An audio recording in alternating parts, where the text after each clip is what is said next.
Hey everyone, welcome back to Nutrition Made Simple.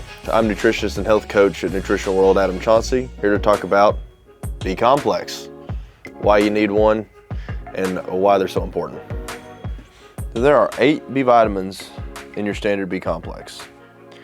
And I say that because some B complexes have other nutrients in them that can be considered B vitamins, but that aren't exactly B vitamins, and we'll explain that in a minute. But your 8 common B vitamins are B1, B2, B3, B5, B6, B7, B9, and B12. Where can you find most of these B vitamins? At least in food source. Well, beef liver, everyone's favorite, is number 1. Regular meat, standard beef, is going to be pretty high up the chain. Nuts and seeds, lentils, legumes, and greens are going to be quite a bit further down the list, but you can still get a little bit from those, but you want to supplement if that's strictly what your diet tends to consist of. And speaking of supplementation, why would we want to supplement? Well, B vitamins are necessary for so many different things. Listed out are the few of the most important. So energy production, heart health, hair, skin, and nail health and growth, liver function, brain function, metabolism, and quite a few more. One of the big takeaways from taking B vitamin, and one of the main reasons so many people have to, is because of a process called methylation. What is methylation? Well, methylation is an energy transfer process that happens in the liver, and over 40% of the American population are poor methylators. What does that mean? Okay, so some of the most important B vitamins, B2, B6, B9, and B12, are all extremely important in this transaction. When you're a poor methylator, your body cannot adequately uptake these particular B vitamins and use them in energy transfer, use them to help produce, convert different nutrients. So what does the liver have to do in that case? Well, the liver has to take these things called methyl groups that it needs for energy transfer from other areas of the body. One of the key places that it typically does this is stealing these methyl groups from areas like stomach acid, betaine, or betaine. Why is that important? I hate stomach acid. It gives me heartburn. Well, quite the contrary. Most people that have heartburn actually have low stomach acid production, and one of the key reasons for that may very well be that they are poor methylators. So, when you have low stomach acid production or you're methylating poorly, you also tend to have a higher risk for a cardiometabolic marker called homocysteine. Homocysteine is problematic for heart function. It's an inflammatory marker that a lot of practitioners check for when they see that someone is a poor methylator.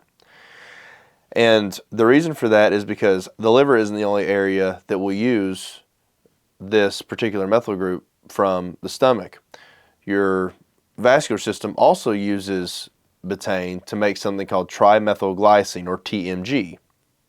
So when you're low or a poor methylator, low in these B vitamins, or you're trying to get them mostly from food, which it's very hard to translate these food-based B vitamins into the proper forms in the liver when you are a poor methylator, then the body is at a disadvantage. So you start losing stomach acid or producing less. You start increasing the likelihood of having this inflammatory marker in the vascular system, which is, is problematic for the heart. So it's a pretty rough cascade there. So how do we help that? Well, we supplement with these particular B vitamins. And those particular B vitamins I mentioned, B2, which is riboflavin, the P B vitamin, the one that gives your P that bright color. B6, which is one of the key B vitamins in energy transfer and that helps to get nutrients across the blood-brain barrier. B9, which is folate, or folic acid as most people know it, but folate is the version your liver prefers for energy metabolism and for methylation. And it's the form that most pregnant women need for their children so that the fetus continues to develop and doesn't have a neural tube defect. And then B12, which is cobalamin. Most people, if you get a cheaper supplement, you're going to get a cyanocobalamin, which is bound to a cyanide group, which is not going to kill you, but it's not good. The methylated version, or methylcobalamin, is the form most people do better with, especially if they have methylation issues.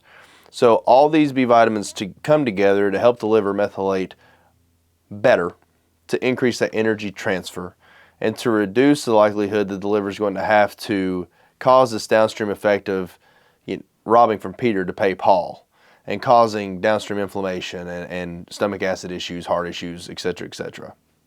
So how do you choose the right B complex? Okay, there are two options you have.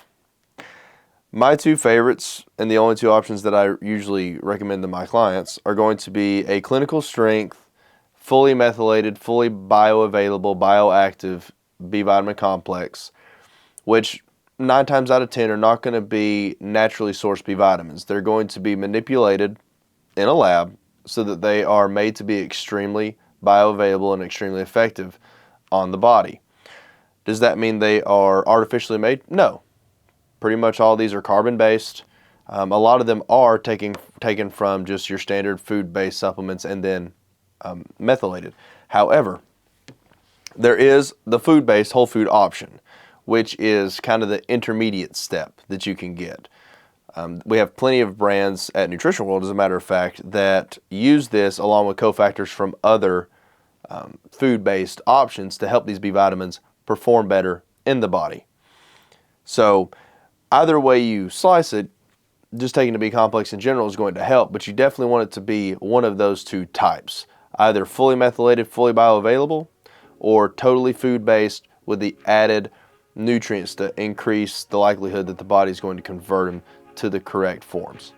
So these are a few of the many reasons why you might want to consider, and I highly recommend, taking a B complex. Thank you so much for watching. We'll see you next time.